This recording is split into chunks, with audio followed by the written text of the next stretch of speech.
Mr. Speaker, the President of the United States.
Moody.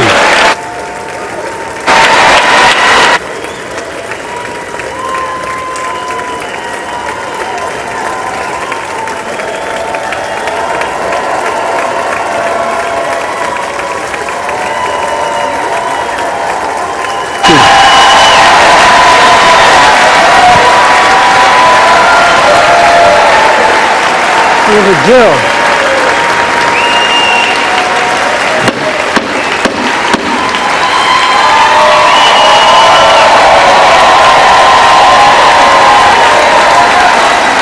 Good evening.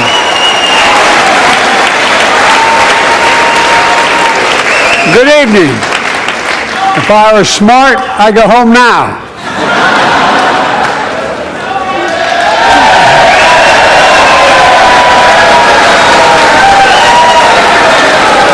Mr. Speaker, Madam Vice President, members of Congress, my fellow Americans, in January 1941, Franklin Roosevelt came to this chamber to speak to the nation, and he said, "I address you at a moment unprecedented in the history of the Union. Hitler was on the march. War was raging in Europe. President Roosevelt's purpose was to wake up Congress and alert the American people that this was no ordinary time. Freedom and democracy were under assault in the world. Tonight, I come to this same chamber to address the nation. Now, it's we who face an unprecedented moment in the history of the Union. And yes, my purpose tonight is to wake up the Congress and alert the American people that this is no ordinary moment either. Not since President Lincoln and the Civil War have freedom and democracy been under assault at home as they are today. What makes our moment rare is that freedom and democracy are under attack both at home and overseas at the very same time. Overseas, Putin of Russia is on the march, invading Ukraine and sowing chaos throughout Europe and beyond. If anybody in this room thinks Putin will stop at Ukraine, I assure you he will not.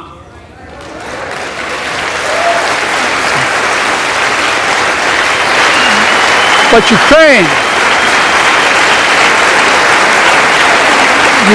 can stop Putin. Ukraine can stop Putin if we stand with Ukraine and provide the weapons that it needs to defend itself.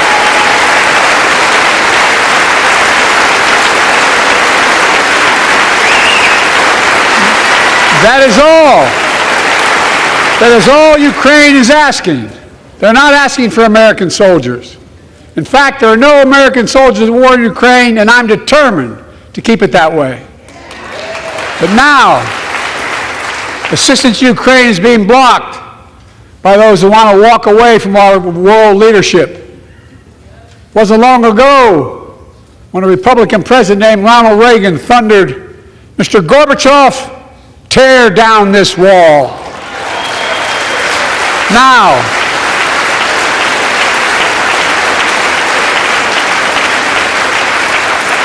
Now my predecessor, a former Republican president, tells Putin, quote, "Do whatever the hell you want." That's a quote. A former president actually said that, bowing down to a Russian leader. I think it's outrageous, it's dangerous, and it's unacceptable.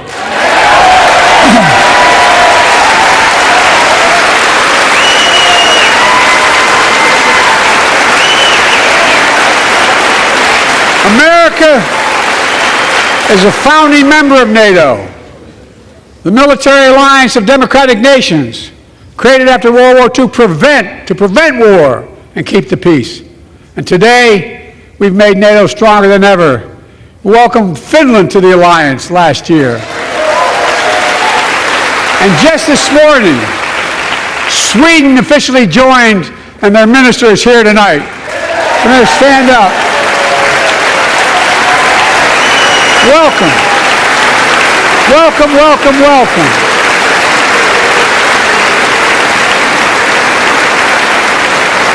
And they know how to fight. Mr. Prime Minister, welcome to NATO, the strongest military alliance the world has ever seen. I say this to Congress, we have to stand up to Putin. Send me a bipartisan national security bill. History is literally watching. History is watching. If the United States walks away, it will put Ukraine at risk. Europe is at risk. The free world will be at risk, emboldening others to do what they wish to do us harm. My message to President Putin, who I've known for a long time, is simple. We will not walk away.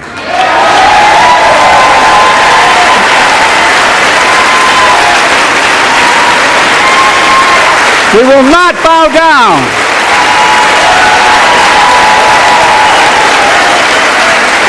I will not bow down. In a literal sense, history is watching. History is watching. Just like history watched 3 years ago on January 6th, when insurrectionists stormed this very Capitol and placed a dagger at the throat of American democracy. Many of you are here on that darkest of days. We all saw with our own eyes the insurrectionists were not patriots. They'd come to stop the peaceful transfer of power, to overturn the will of the people. January 6th lies about the 2020 election and the plots to steal the election posed a gravest threat to U.S. democracy since the Civil War. But they failed. America stood.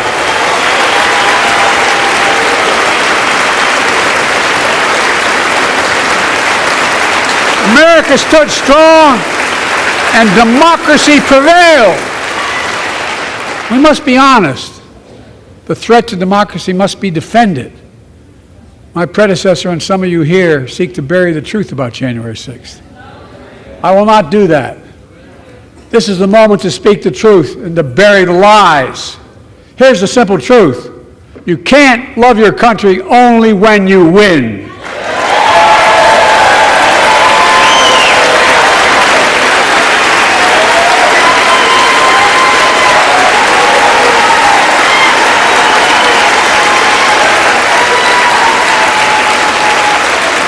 As I've done ever since being elected to office, I ask all of you without regard to party to join together and defend democracy.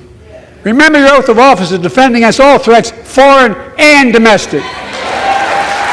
Respect free and fair elections, restore trust in our institutions, and make clear political violence has absolutely no place in America, zero place. Again, it's not hyperbole to suggest history is watching. We're watching. Your children and grandchildren will read about this day and what we do. History is watching another assault on freedom. Joining us tonight is Latoya Beasley, a social worker from Birmingham, Alabama. 14 months ago, she and her husband welcomed a baby girl thanks to the miracle of IVF. She scheduled treatments to have that second child, but the Alabama Supreme Court shut down IVF treatments across the state, unleashed by a Supreme Court decision overturning Roe v. Wade. She was told her dream would have to wait. What her family had got through should never have happened. Unless Congress acts, it could happen again. So tonight, let's stand up for families like hers. To my friends across the aisle, don't keep this waiting any longer. Guarantee the right to AVF. Guarantee it nationwide.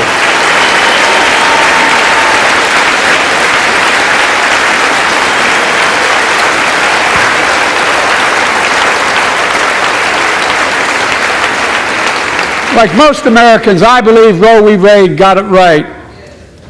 I thank Vice President Harris for being an incredible leader, defending reproductive freedom, and so much more.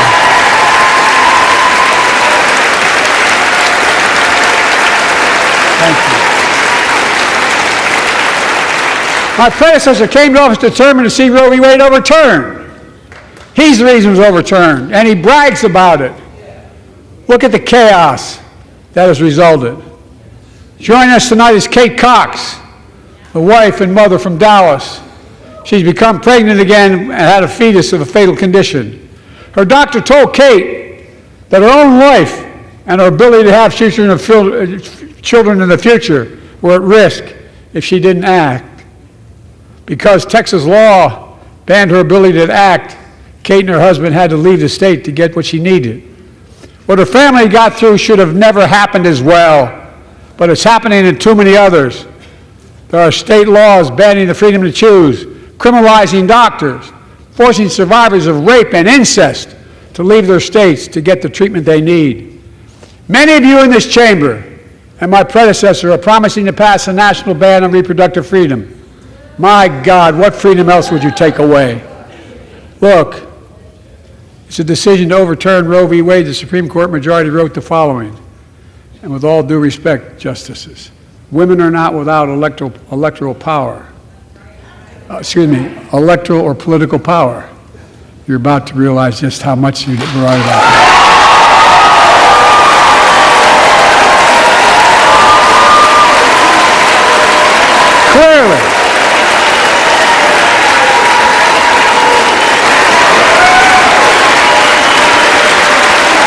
Clearly,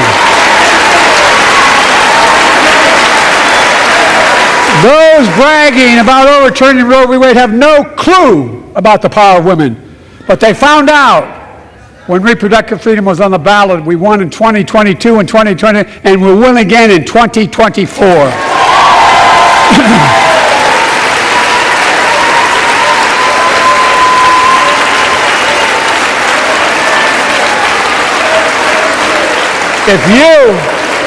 If you, the American people, send me a Congress that supports the right to choose, I promise you, I'll restore Roe v. Wade as the law of the land again.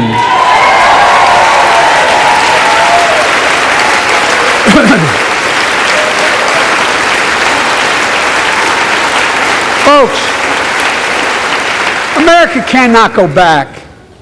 I'm here tonight to show what I believe is the way forward, because I know how far we come.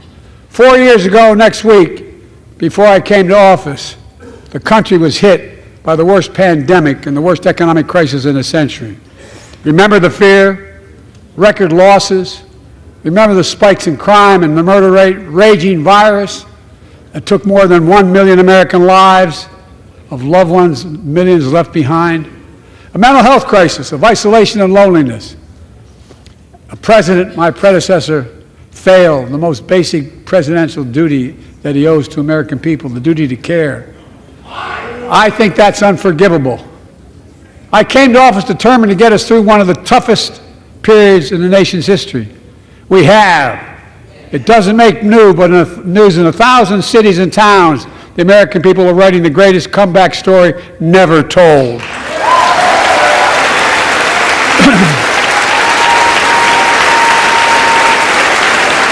So let's tell the story here. Tell it here and now. America's comeback is building the future of American possibilities, building an economy from the middle out and the bottom up, not the top down, investing in all America, in all Americans, to make sure everyone has a fair shot, and we leave no one behind. The pandemic no longer controls our lives. The vaccines that saved us from COVID are now being used to beat cancer, turning setback into comeback. That's what America does. That's what America does.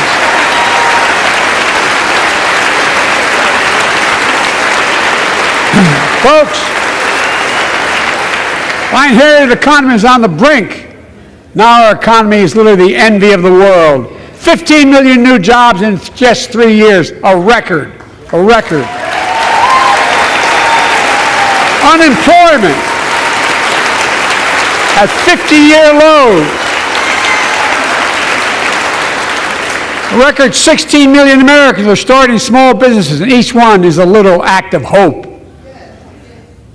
With historic job growth and small business growth for Black and Hispanics and Asian Americans, 800,000 new manufacturing jobs in America and counting. Where is it written we can't be the manufacturing capital of the world? We are, we will. More people have health insurance today. More people have health insurance today than ever before. The racial wealth gap is as small as it's been in 20 years. Wages keep going up. Inflation keeps coming down. Inflation has dropped from 9% to 3%, the lowest in the world, and tending lower.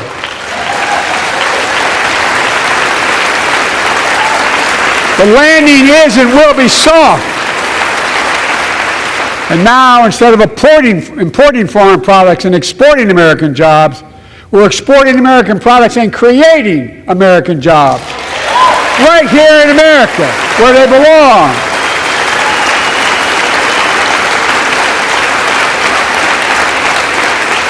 And it takes time, but the American people are beginning to feel it. Consumer studies show consumer confidence is soaring. Buy America has been the law of the land since the 1930s. Past administrations, including my predecessor, including some Democrats as well in the past, failed to buy American. Not anymore.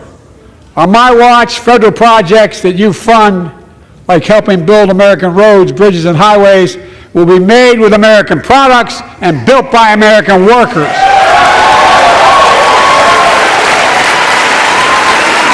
Creating good-paying American jobs.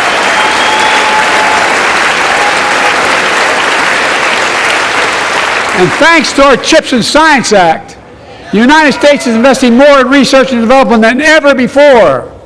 During the pandemic, a shortage of semiconductors, chips, that drove up the price of everything from cell phones to automobiles. And by the way, we invented those chips right here in America.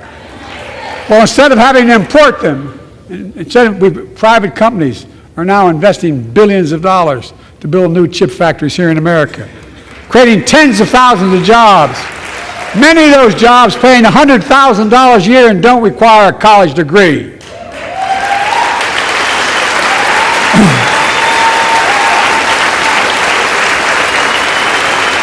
In fact, my policies have attracted $650 billion in private sector investment in clean energy, advanced manufacturing, creating tens of thousands of jobs here in America.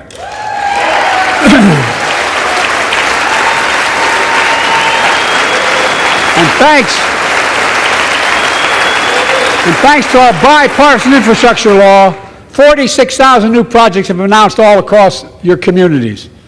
And by the way, I noticed some of you strongly voted against it, or they're cheering on that money coming in. I like it. I'm with you. I'm with you. And if any of you don't want that money in your district, just let me know. Modernize our roads and bridges, ports and airports, public transit systems. Removing poisonous lead pipes so every child can drink clean water without risk of brain damage.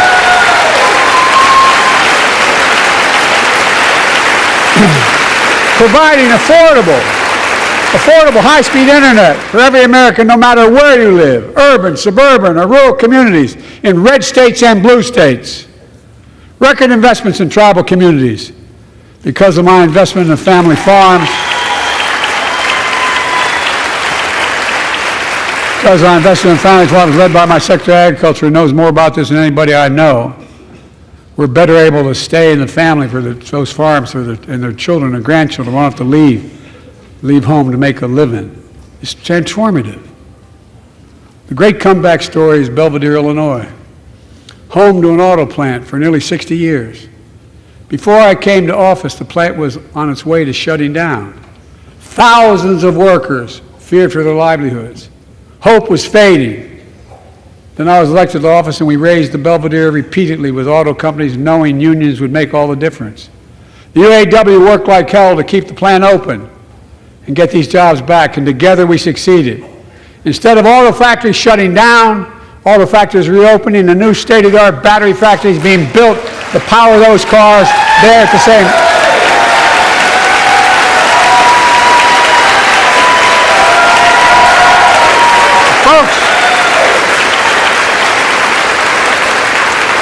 The folks at Belvedere, I say, instead of your town being left behind, your community is moving forward again. Because instead of watching auto jobs of the future go overseas, 4,000 union jobs with higher wages are building the future in Belvedere right here in America.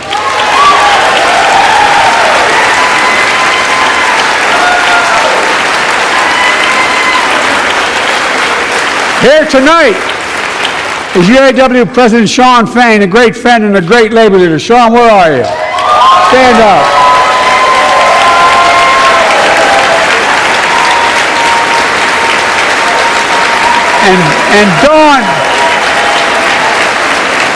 And Dawn Sims, a third-generation worker, UAW worker at Belvedere.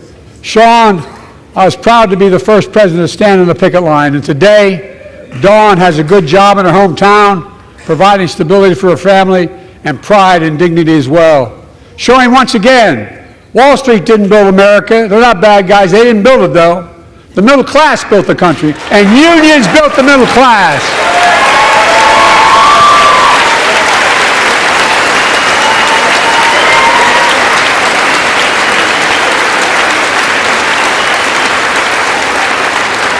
I say to the American people, when America gets knocked down, we get back up. We keep going. That's America.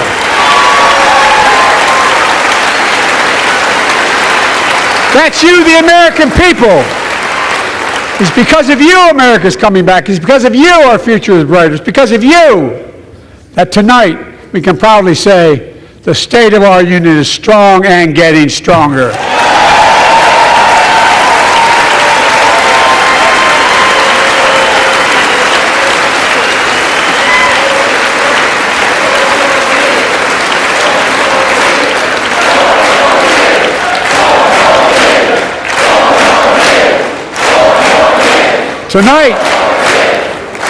Tonight, I want to talk about the future of possibilities that we can build together.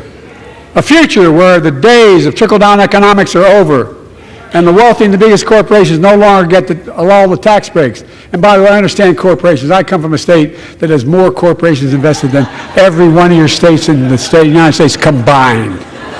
And I represented it for 36 years. I'm not anti-corporation, but I grew up in a home where trickle-down economics didn't put much on my dad's kitchen table.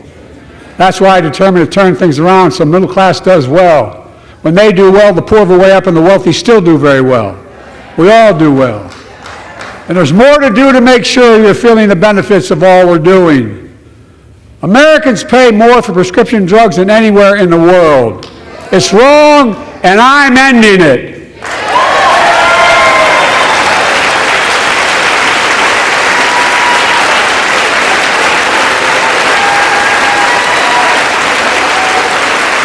With a law that I proposed and signed, not one of your Republican buddies voted for it, we finally beat Big Pharma. Instead of paying $400 a month or thereabouts for insulin with diabetes, and it only costs $10 to make, they only get paid $35 a month now and still make a healthy profit. And I want to, but what to do next? I want to cap the cost of insulin at $35 a month for every American who needs it. Everyone.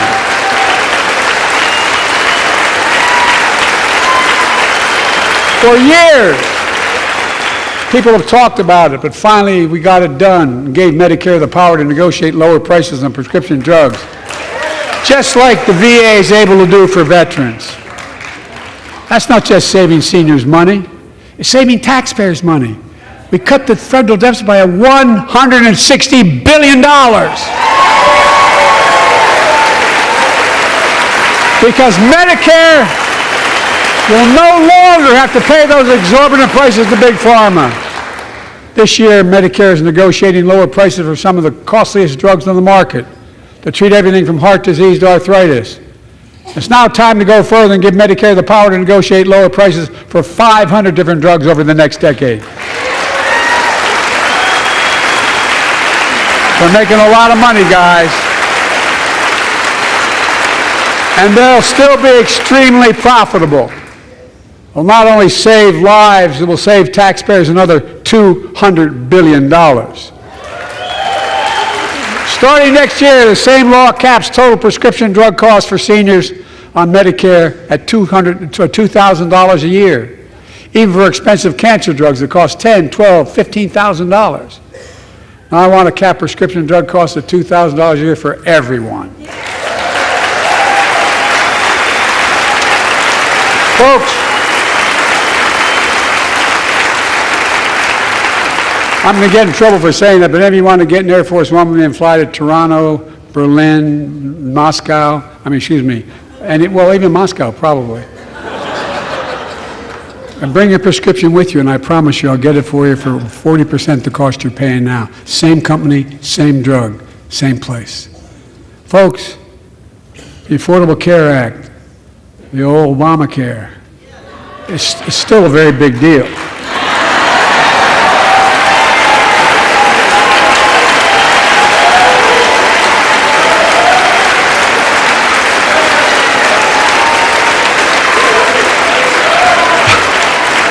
Over 100 million of you can no longer be denied health insurance because of pre-existing condition. Well, my predecessor, and many in this chamber, want to take the prescription drug away by repealing the Affordable Care Act. I'm not going to let that happen. We stopped you 50 times before, and we'll stop you again. In fact, I'm not only protecting it, I'm expanding it. We enacted tax credits of $800 per person per year, reduce health care costs for millions of working families. That tax credit expires next year. I want to make that savings permanent.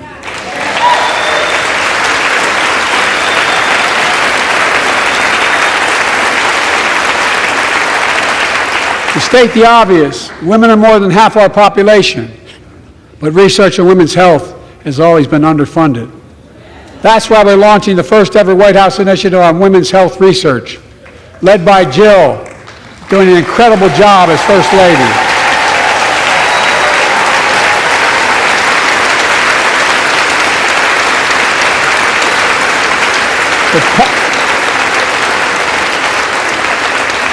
So pass my plan for $12 billion to transfer women's health research and benefit millions of lives all across America. I know the cost of housing is so important to you. If inflation keeps coming down, mortgage rates will come down as well, and the Fed acknowledges that. But I'm not waiting. I want to provide an annual tax credit that will give Americans $400 a month for the next 2 years as mortgage rates come down, to put toward their mortgages when they buy their first home or trade up for a little more space. Just for 2 years.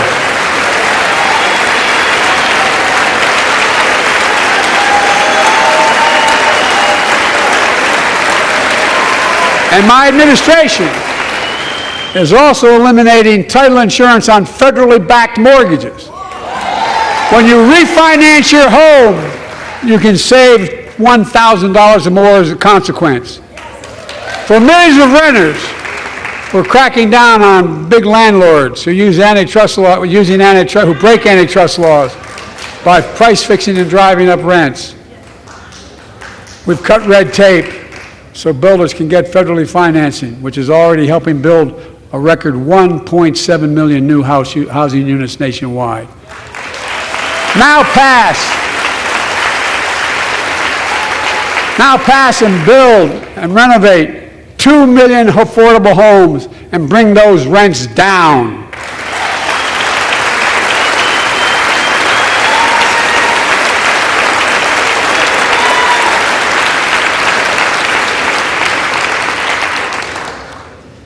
To remain the strongest economy in the world, we need to have the best education system in the world. And I suspect all of you, want to give every child, a good start by providing access to preschool for 3 and 4 years old. You know, I think I pointed out last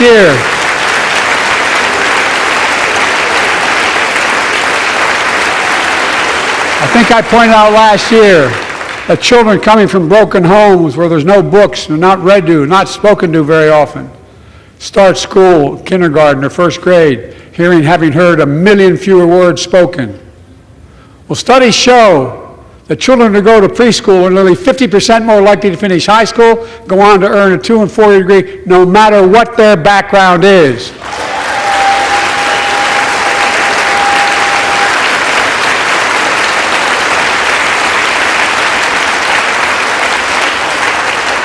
I met a year and a half ago with the leaders of the Business Roundtable. They were mad that they were angry. I think, well, they were discussing why I wanted to spend money on education. I pointed out to them as vice president, I met with over I think it was 182 of those folks. Don't hold me to the exact number. And I asked them what they need most, the CEOs. And you've had the same experience on both sides of the aisle. They say a better educated workforce, right? So I looked at them, and I say, I come from Delaware. DuPont used to be the 8th largest corporation in the world. And every new enterprise they bought, they educated the workforce to that enterprise. But none of you do that anymore. Why are you angry with me providing you the opportunity for the best educated workforce in the world? And they all looked at me and said, I think you're right. I want to expand high-quality tutoring and summer learning to see that every child learns to read by 3rd grade.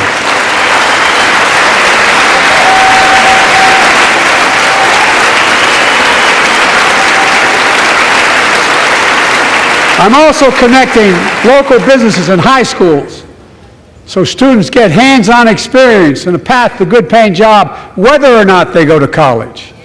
And I want to make sure that college is more affordable. Let's continue increasing the Pell Grants to working and middle-class families and increase record investments in HBCUs and minority-serving institutions, including Hispanic institutions.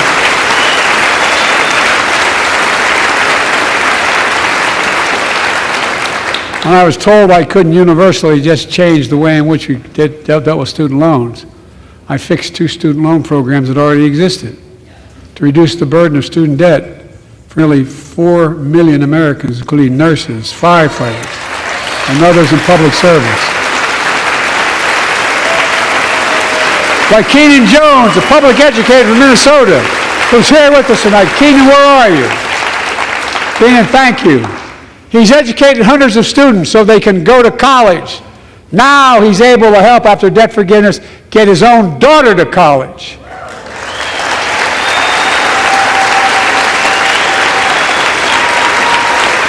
And folks, look, such relief is good for the economy because folks are now able to buy a home, start a business, start a family. While we're at it, I want to give public school teachers a raise.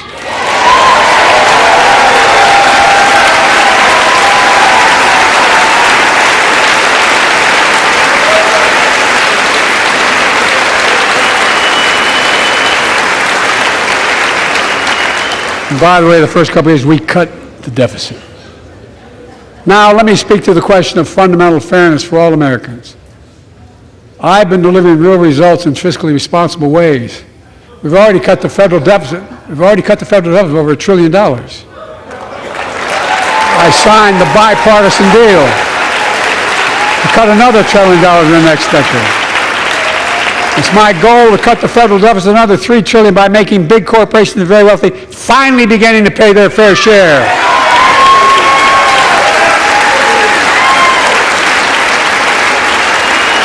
Look, I'm a capitalist. If you want to make or can make $1 million or millions of bucks, that's great. Just pay your fair share in taxes. A fair tax code is how we invest things to make this country great. Healthcare, education, defense, and so much more. But here's the deal. The last administration enacted a $2 trillion tax cut, overwhelmingly benefit the top 1%, the very wealthy and the biggest corporations, and exploded the federal deficit. They added more to the national debt than any presidential term in American history. Check the numbers. Folks at home, does anybody really think the tax code is fair? No. Do you really think the wealthy and big corporations need another $2 trillion tax break? No. I sure don't. I'm going to keep fighting like hell to make it fair. Under my plan, nobody earning less than $400,000 a year will pay an additional penny in federal taxes. Nobody, not one penny. And they haven't yet. In fact,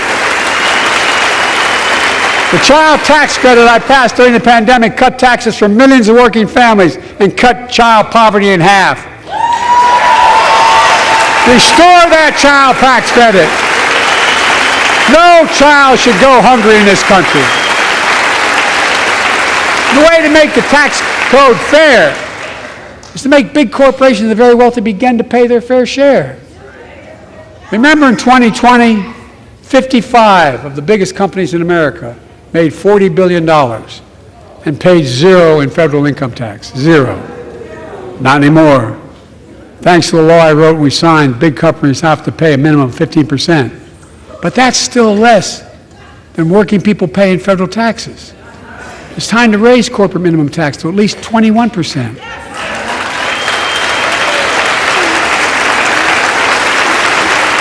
So every big corporation finally begins to pay their fair share. I also want to end tax breaks for big pharma, big oil, private jets, massive executive pay when it's only supposed to be $1 million that can be deducted. They can pay them $20 million if they want, but deduct $1 million. End it now. You know, there are 1,000 billionaires in America. You know what the average federal tax is for those billionaires? No. They're making great sacrifices, 8.2%. That's far less than the vast majority of Americans pay. No billionaire should pay a lower federal tax rate than a teacher, a sanitation worker, or a nurse.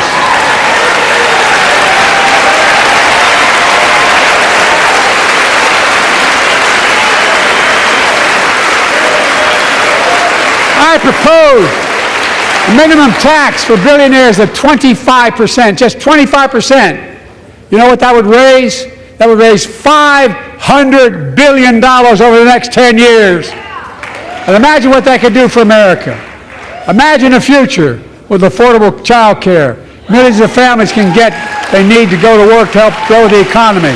Imagine a future with paid leave, because no one should have to choose between working and taking care of their sick family member. Imagine a future of home care and elder care, and people living with disabilities so they can stay in their homes and family caregivers can finally get the pay they deserve. Tonight, let's all agree once again to stand up for seniors. Many of my friends on the other side of the aisle want to put Social Security on the chopping block. If anyone here tries to cut Social Security or Medicare or raise the retirement age, I will stop you.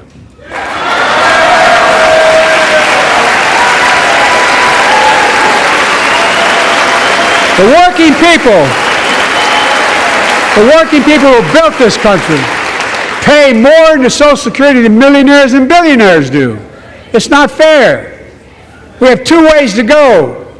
Republicans can cut Social Security and give more tax breaks to the wealthy. That's the proposal. Oh no, you guys don't want another $2 trillion tax cut? I kind of thought that's what your plan was. Well, that's good to hear. You're not going to cut another $2 trillion for the super wealthy. That's good to hear. I'll protect and strengthen Social Security and make the wealthy pay their fair share. Look,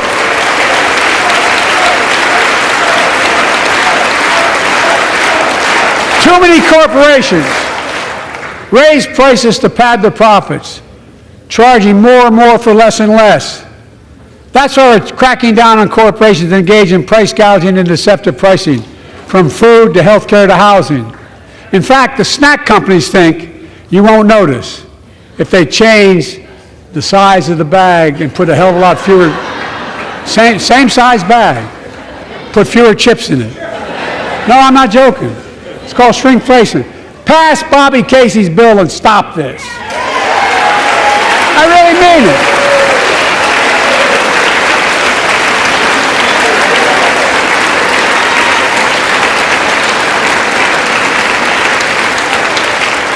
You probably all saw that commercial on Snickers bars.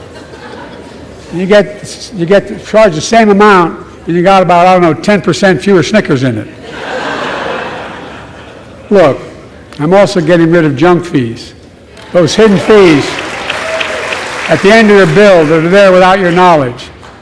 My administration announced we're cutting credit card late fees from $32 to $8.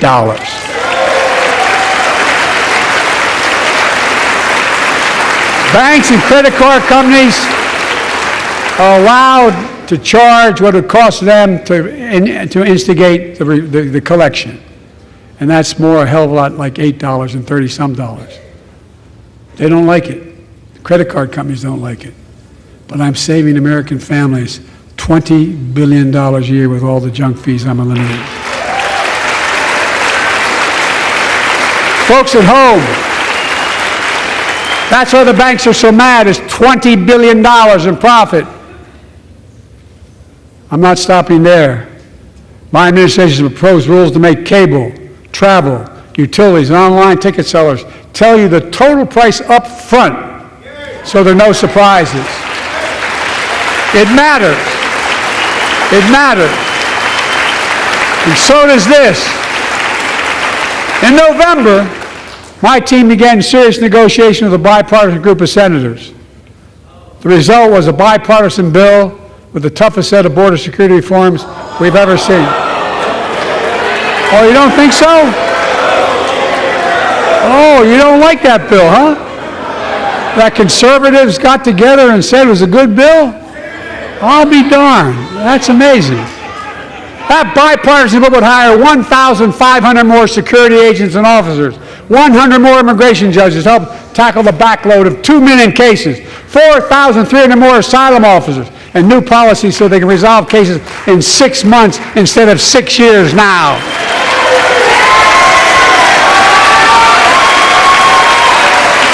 What are you against? 100 more high-tech drug detection machines to significantly increase the ability to screen and stop vehicles smuggling fentanyl into America. That's killing thousands of children. This bill would save lives and bring order to the border. It will also give me and any new president new emergency authority to temporarily shut down the border when the number of migrants at the border is overwhelming. The Border Patrol Union has endorsed this bill. The Federal Chamber of Commerce is, yeah. You're saying low. Look at the facts. I know you know how to read.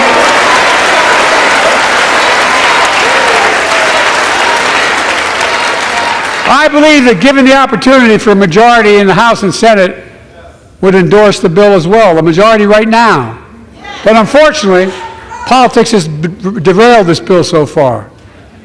I'm told my predecessor called members of Congress in the Senate to demand they block the bill. He feels political win, he viewed it as a political win for me and a political loser for him. It's not about him, it's not about me. I'd be a winner, not really.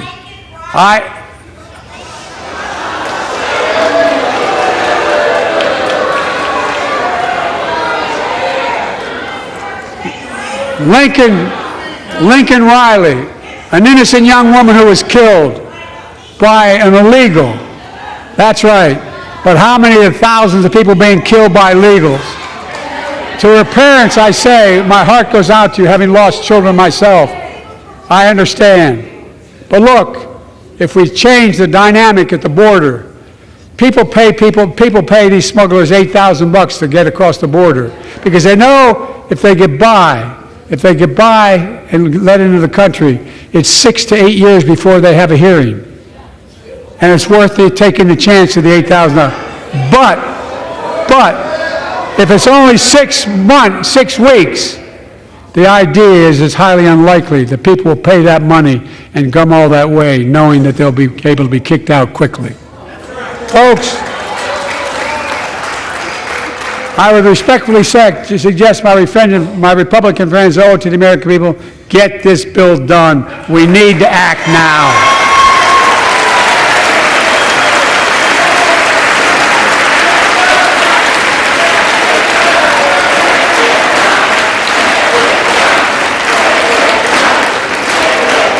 And if my predecessor is watching, instead of paying politics and pressuring members of Congress to block the bill, join me and telling the Congress to pass it. We can do it together, but that's what here's what he will not do. I will not demonize immigrants saying they are poison in the blood of our country. I will not separate families. I will not ban people because of their faith. Unlike my predecessor on my first day in office, I introduced a comprehensive bill to fix our immigration system. Take a look at it. It has all these and more. Secure the border. Provide a pathway to citizenship for dreamers, and so much more. But unlike my predecessor,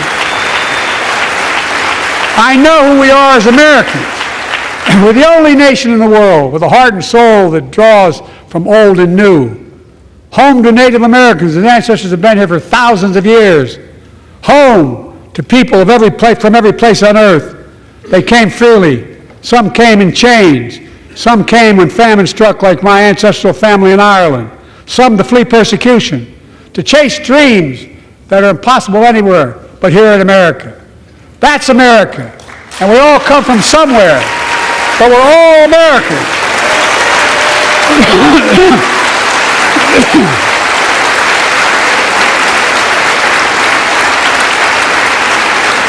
Look, folks, we have a simple choice. We can fight about fixing the border, or we can fix it. I'm ready to fix it. Send me the border bill now.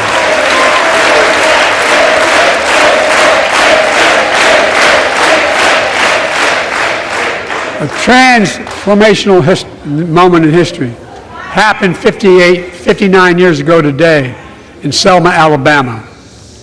Hundreds of foot soldiers for justice marched across the Edmund Pettus Bridge, named after the Grand Dragon of the Ku Klux Klan, to claim their fundamental right to vote. They were beaten, they were bloody, and left for dead. Our late friend and former colleague, John Lewis, was on that march. We miss him.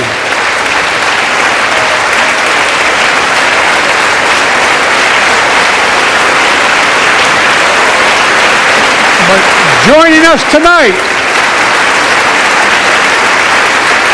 are other marchers, both in the gallery and on the floor, including Betty Mae Fikes, known as the voice of Selma, the daughter of gospel singers and preachers. She sang songs of prayer and protest on that bloody Sunday to help shake the nation's conscience.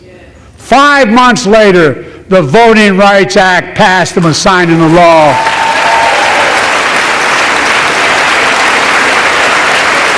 Thank you. Thank you, thank you, thank you.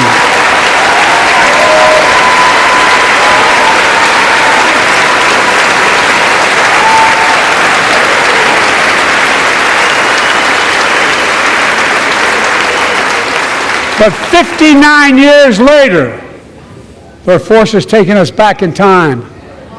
Voter suppression, election subversion, unlimited dark money, extreme gerrymandering. John Lewis was a great friend to many of us here, but if you truly want to honor him and all the heroes who marched with him, then it's time to do more than talk. Pass the Freedom to Vote Act, the John Lewis Voting Rights Act.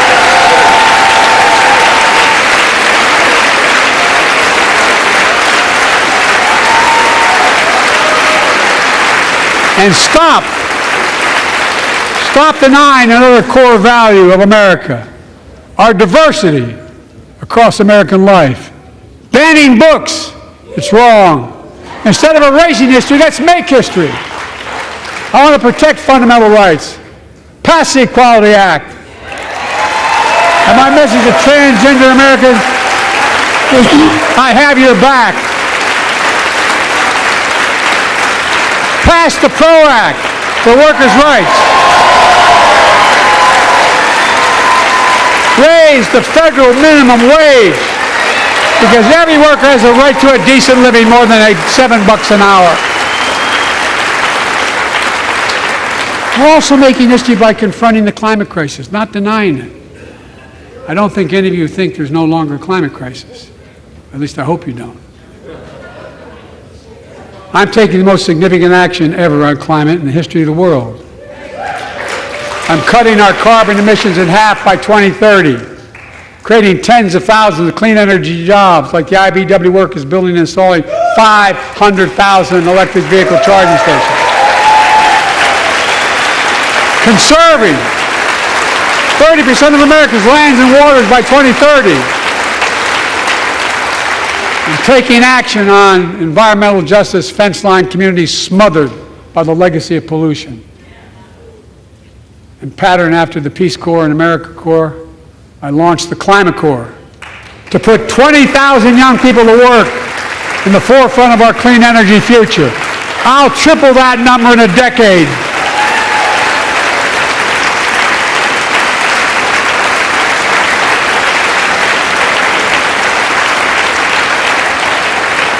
To state the obvious, all Americans deserve the freedom to be safe. And America is safer today than when I took office. Year before I took office, murder rates went up 30%. 30% they went up. The biggest increase in history. It was then, through my American Rescue Plan, which every American voted against, I might add, we made the largest investment in public safety ever. Last year, the murder rate saw the sharpest decrease in history. Violent crime fell to one of its lowest levels in more than 50 years. But we have more to do. We have to help cities invest in more community police officers, more mental health workers, more community violence intervention. Give communities the tool to crack down on gun crime, retail crime, and carjacking. Keep building trust, as I've been doing by taking executive action on police reform and calling for it to be the law of the land. Directing my cabinet to review the federal classification of marijuana and expunging thousands of convictions for the mere possession, because no one should be jailed for simply using or have it on their record. Take on crimes of domestic violence. I'm ramping up the federal enforcement of the Violence Against Women Act that I proudly wrote when I was a senator, so we can finally end the scourge against women in America.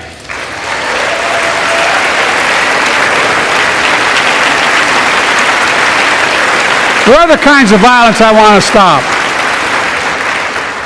With us tonight is Jasmine, whose 9-year-old sister Jackie was murdered with 21 classmates and teachers in elementary school in Uvalde, Texas.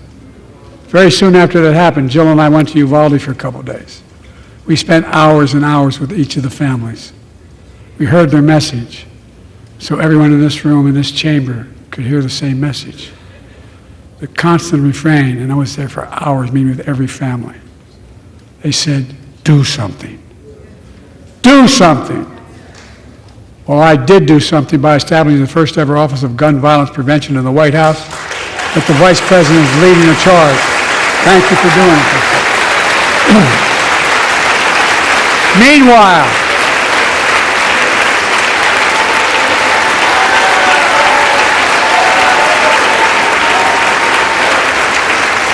Meanwhile, my predecessor told the NRA he's proud he did nothing on guns when he was president.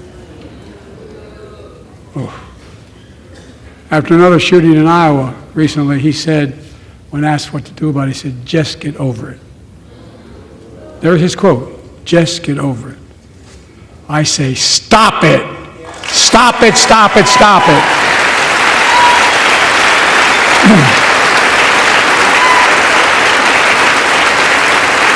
I'm proud we beat the NRA when I signed the most significant gun safety law in nearly 30 years because of this Congress. We now must beat the NRA again. I'm demanding a ban on assault weapons and high-capacity magazines. Pass universal background checks. None of this. I taught the Second Amendment for 12 years. None of this violates the Second Amendment or vilifies responsible gun owners. You know, as we manage challenges at home, we're also managing crises abroad, including in the Middle East. I know the last 5 months have been gut-wrenching for so many people, for the Israeli people, for the Palestinian people, and so many here in America. This crisis began on October 7th with a massacre by a terrorist group called Hamas, as you all know. 1,200 innocent people, women and girls, men and boys, slaughtered after enduring sexual violence. The deadliest day for the Jewish people since the Holocaust, and 250 hostages taken. Here in this chamber tonight are families whose loved ones are still being held by Hamas. I pledge to all the families that we will not rest until we bring every one of your loved ones home. We also we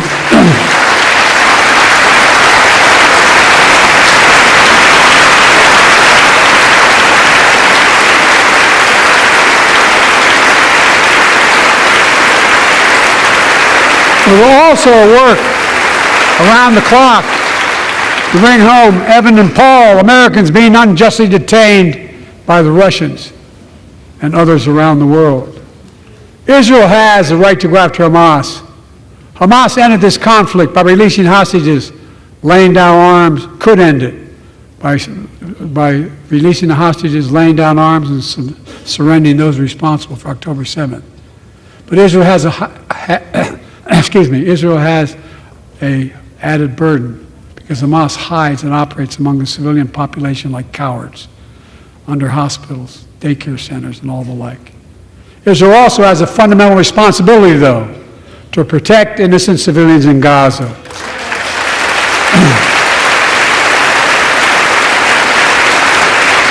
This war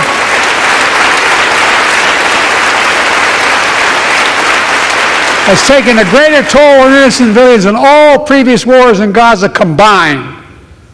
More than 30,000 Palestinians have been killed, most of whom are not Hamas. Thousands and thousands of innocent women and children, girls and boys, also orphaned. Nearly 2 million more Palestinians under bombardment or displacement. Homes destroyed, neighborhoods in rubble, cities in ruin. Families without food, water, medicine. It's heartbreaking. I've been working nonstop to establish an immediate ceasefire that would last for 6 weeks to get all the prisoners released, all the hostages released, to get the hostages home and ease the intolerable and humanitarian crisis and build toward an enduring, something more enduring. The United States has been leading international efforts to get more humanitarian assistance to Gaza. Tonight, I'm directing the U.S. military to lead an emergency mission to establish a temporary pier in the Mediterranean on the coast of Gaza that can receive large shipments carrying food, water, medicine, and temporary shelters. No U.S. boots will be on the ground. A temporary pier will enable a massive increase in the amount of humanitarian assistance getting into Gaza every day.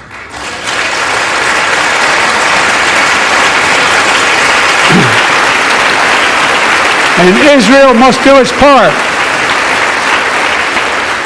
Israel must allow more aid into Gaza to ensure humanitarian workers aren't caught in the crossfire. And they're announcing they're going to have a crossing in northern Gaza. To the leadership of Israel, I say this: humanitarian assistance cannot be a secondary consideration or a bargaining chip. Protecting and saving innocent lives has to be a priority. As we look to the future, the only real solution to the situation is a two-state solution over time.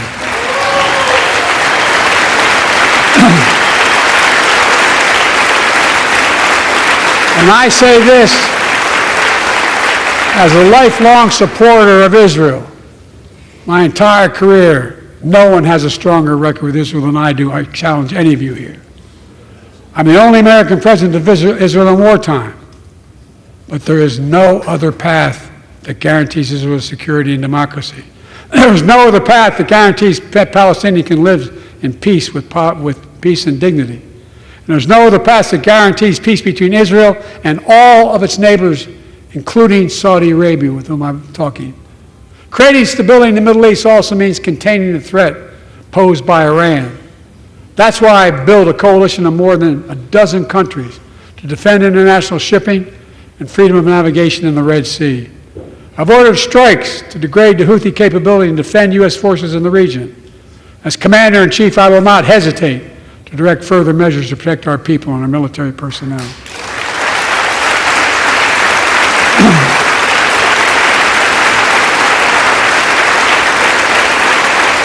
For years, I've heard many of my Republican and Democratic friends say that China is on the rise and America's falling behind. They've got it backwards. I've been saying it for over 4 years, even when I wasn't president. America's rising. We have the best economy in the world. And since I've come to office, our GDP is up, our trade deficit with China is down to the lowest point in over a decade. And we're standing up against China's unfair economic practices. We're standing up for peace and stability across the Taiwan Straits. I've revitalized our partnership and alliance in the Pacific. India, Australia, Japan, South Korea, the Pacific Islands. I've made sure that the most advanced American technologies can't be used in China, not allowing to trade them there. Frankly, for all this tough talk on China, it never occurred to my predecessor to do any of that. I want competition with China, not conflict. And we're in a stronger position to win the conflict of the 21st century against China than anyone else, for that matter, than any time as well. Here at home, I've signed over 400 bipartisan bills, but there's more to pass my unity agenda. Strengthen penalties on fentanyl trafficking. You don't want to do that, huh? Pass bipartisan privacy legislation to protect our children online. Harness the promise of AI to protect us from peril. Ban AI voice impersonations and more. And keep our truly sacred obligation to train and equip those we send into harm's way and care for them and their families when they come home and when they don't.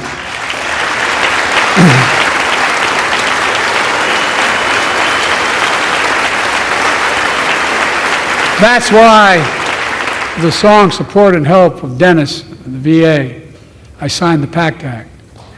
One of the most significant laws ever, helping millions of veterans exposed to toxins who now are battling more than 100 different cancers.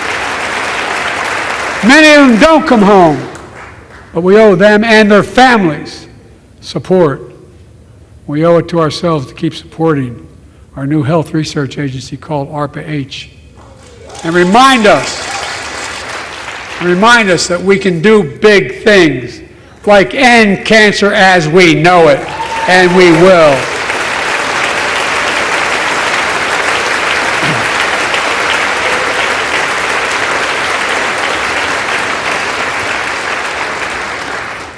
Let me close with this. Yay!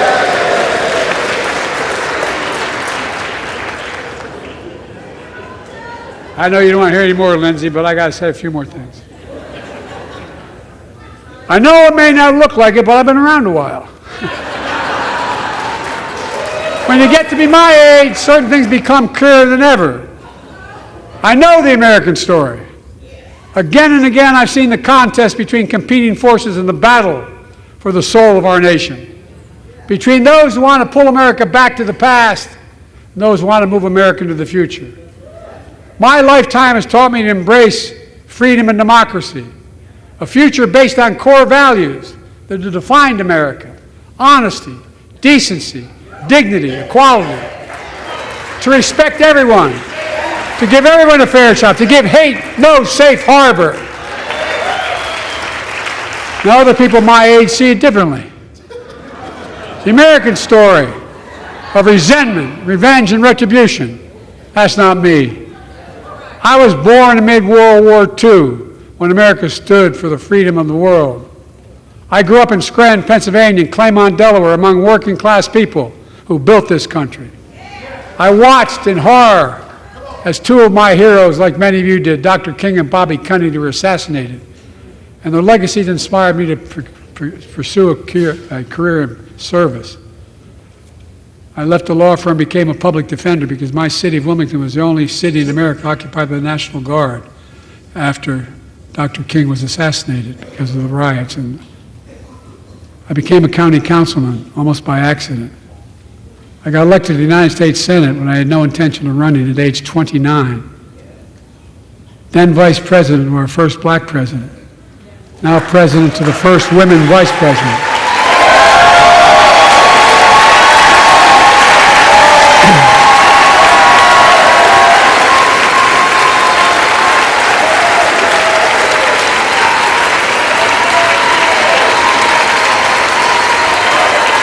In my career, I've been told I was too young. By the way, they didn't let me on the Senate elevators for votes sometimes. Not a joke. And I've been told I'm too old. Whether young or old, I've always known what endures. I've known our North Star. The very idea of America is that we're all created equal and deserve to be treated equally throughout our lives. We've never fully lived up to that idea, but we've never walked away from it either. And I won't walk away from it now. I'm optimistic. I really am. I'm optimistic, Nancy.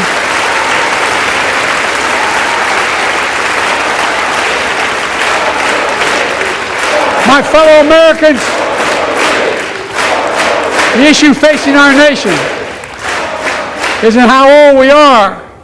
It's how old are our ideas. Hate, anger, revenge, retribution are the oldest of ideas.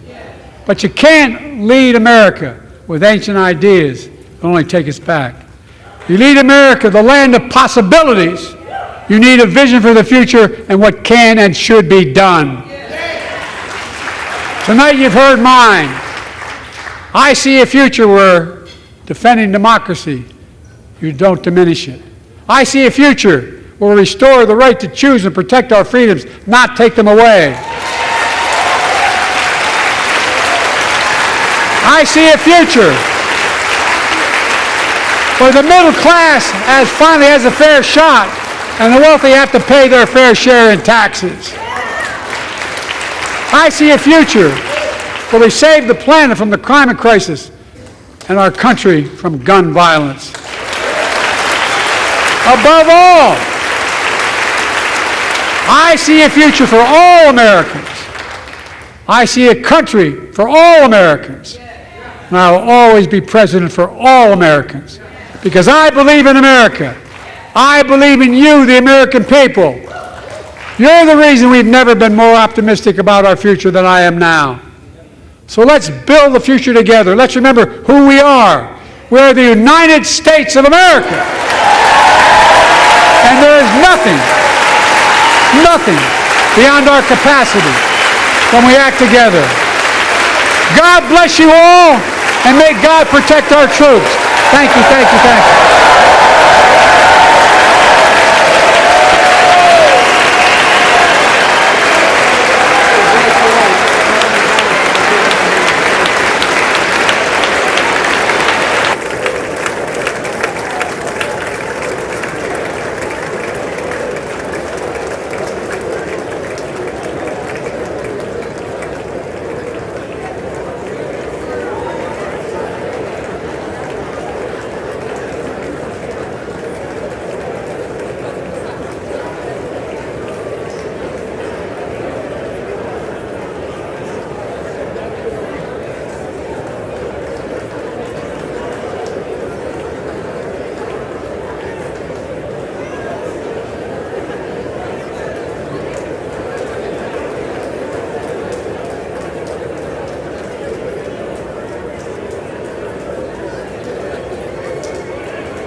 from everybody.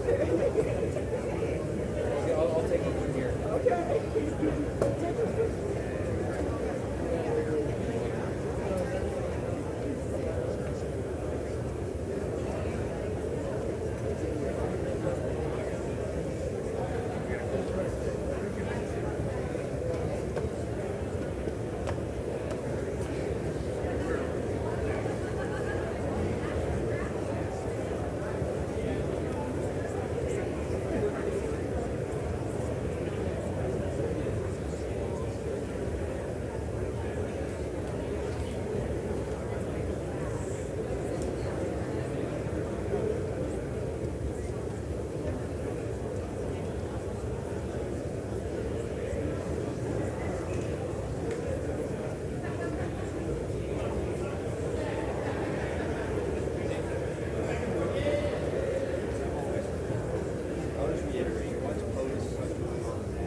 That's why.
honor of serving the people of the great state of Alabama in the United States Senate.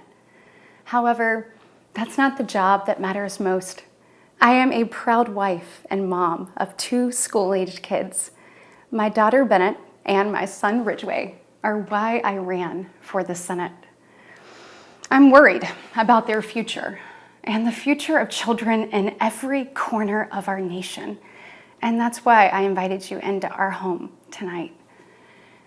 Like so many families across America, my husband Wesley and I just watched President Biden's State of the Union address from our living room.